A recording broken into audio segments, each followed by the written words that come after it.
কে নামাজ হইল না রে তোর, নামাজের নিলি না খবর।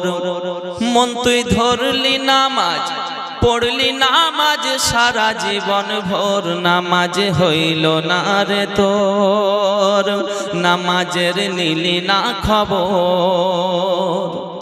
মসজিদেতে আজান দিলে সবার আগে যাও, মসজিদেতে আজান দিলে সবার আগে যাও, মসজিদ থেকে বাইরে এসে সুদের টাকা খাও, নামাজ হইল না রে তোর। ঠিক কি না? নামাজের নিলি না খবর। মন তুই ধরলি নামাজ, পড়লি নামাজ সারা জীবন ভোর, নামাজ হইল না রে তোর, নামাজের নিলি না খবর। মসজিদেতে আজান দিলে সবার আগে যাও, মসজিদেতে আজান দিলে সবার আগে যাও, মসজিদ থেকে বাইরে এসে মদ তুমি খাও, নামাজ হইল না রে তোর, নামাজের নিলি না খবর। মন তুই ধরলি নামাজ, পড়লি নামাজ সারা জীবন ভোর, নামাজ হইল না রে তোর, নামাজের নিলি না খবর। নামাজের ভিতরে তোমায় মশাই কামড় দিলে, নামাজের ভিতরে তোমায় মশাই কামড় দিলে, মশা তুমি আগে মারো রুকু সাজদা ফেলে, নামাজ হইল না রে তোর, নামাজের নিলি না খবর। মশা বসতে, মশা করে কি করি না, অনেকেই করে। মশার খবর আগে হযরতে আলী রাদিয়াল্লাহু তাআলা আনহুর পায়ে তীর ঢুকে গেছে যুদ্ধের ময়দানে, অন্য সময় বের করছে, আহা ব্যথা পাচ্ছে, বের করো না, টান দিও না। নবী বললেন, ও সাহাবায়ে রাসূলগণ এখন বের করো না, আলী যখন নামাজে যাবে, সাজদায় যাবে, তখনই টানবে। হযরতে আলী নামাজে সাজদায় গেছেন, সুবহান রাব্বিয়াল আলা, সুবহান রাব্বিয়াল আলা, সুবহান রাব্বিয়াল আলা। তখন এদিকে তীর বের হচ্ছে, আল্লাহু আকবার।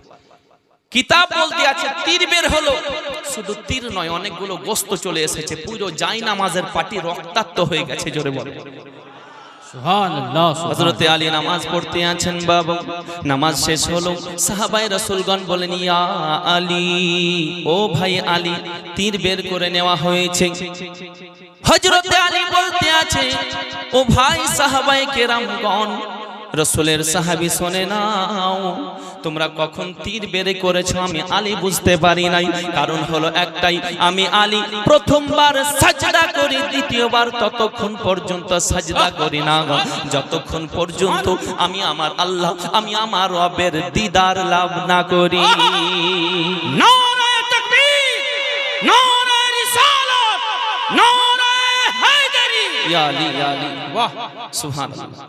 আর আমাদের মশা জ্বালাতে নামাজ পড়ায় অসম্ভব, করে কি করি না বাবা?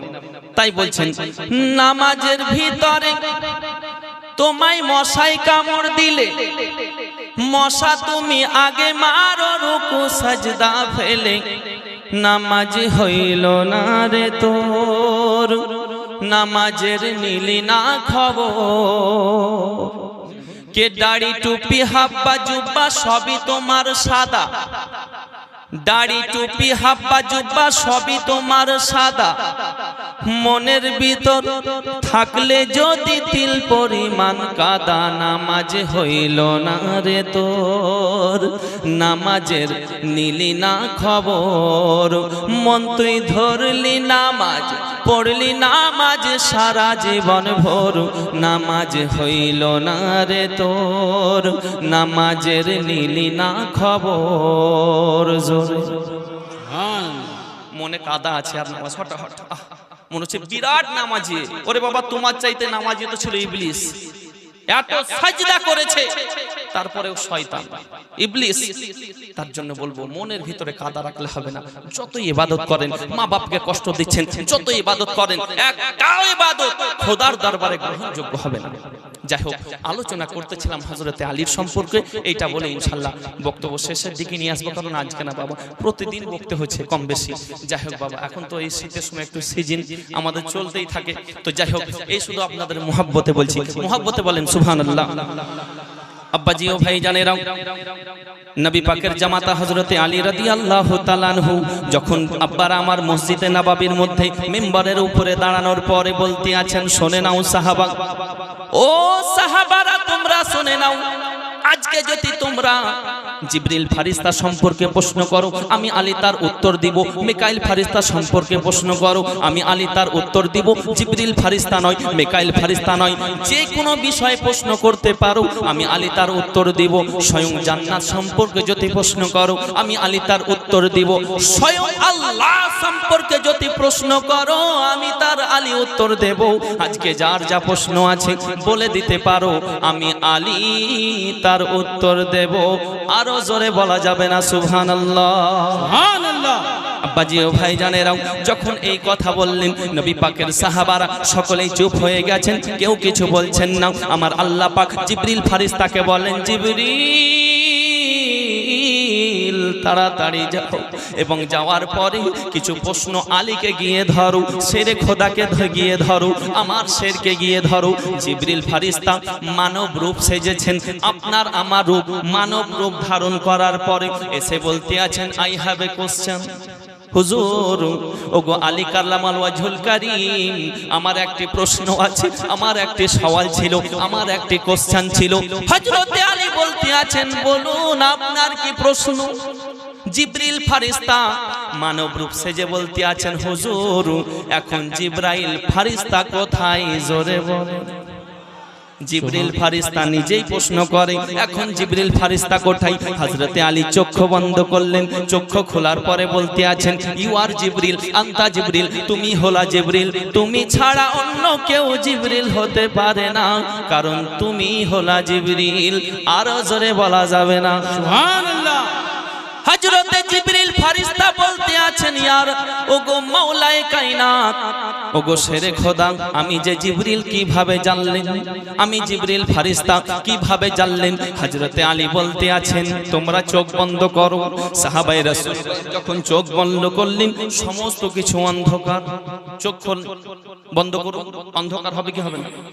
আপনি আমাকে দেখতে পাবেন না, আপনাকে আমি দেখতে পাবো না, লাউড স্পিকার দেখতে পাওয়া যাবে না, বাড়ি যেতে পারবেন না, ঘুটঘুটে অন্ধকার। হযরতে আলী বুঝাতে চাইলেন, তোমরা সকলেই যদি চোখ বন্ধ করো সমস্ত কিছু অন্ধকার হবে, কিন্তু আমি আলী আল্লাহর কসম করে বলি, খোদার কসম করে বলি, আমি আলী যদি চোখ বন্ধ করি আমার কাছে সমস্ত কিছু পরিষ্কার হয়ে যায়। আমি আলী চোখ যখন বন্ধ করলাম, ও জিবরিল তোমাকে প্রথম আসমানে দেখলাম, পেলাম না, দ্বিতীয় আসমানে দেখলাম, পেলাম না, তৃতীয় আসমানে দেখলাম, পেলাম না, চতুর্থ আসমানে দেখলাম, পেলাম না, পঞ্চম আসমানে দেখলাম, পেলাম না, সপ্তম আসমানে দেখলাম, পাওয়া গেল না, সাত জমিনে দেখলাম, পাওয়া গেল না, জমিনে দেখলাম, পাওয়া গেল না, জান্নাতে দেখলাম, পেলাম না। জোরে বল। ও জিবরিল তোমাকে প্রত্যেকটি জায়গায় খোঁজ করলাম, এমনকি পূর্ব পশ্চিম উত্তর দক্ষিণ, প্রত্যেকটি চাপ্পা চাপ্পা, প্রত্যেকটি কোষা কোষা, যখন দেখলাম কোথাও পাওয়া গেল না গো জিবরিল। তারপরে দেখি তুমি আমার সামনেই দাঁড়িয়ে আছো, ও গো জিবরিল তুমি ছাড়া অন্য কেউ জিবরিল হতে পারে না। আরো জোরে বলুন সুবহানাল্লাহ। হযরতে আলীর পাওয়ার দেখুন, যে জিবরিল ফারিস্তাকে বললেন যে তুমি জিবরিল, সুবহানাল্লাহ, মানব রূপ সেজে এসেছে তো কি হয়েছে? এই ছিল হযরতে আলীর পাওয়ার।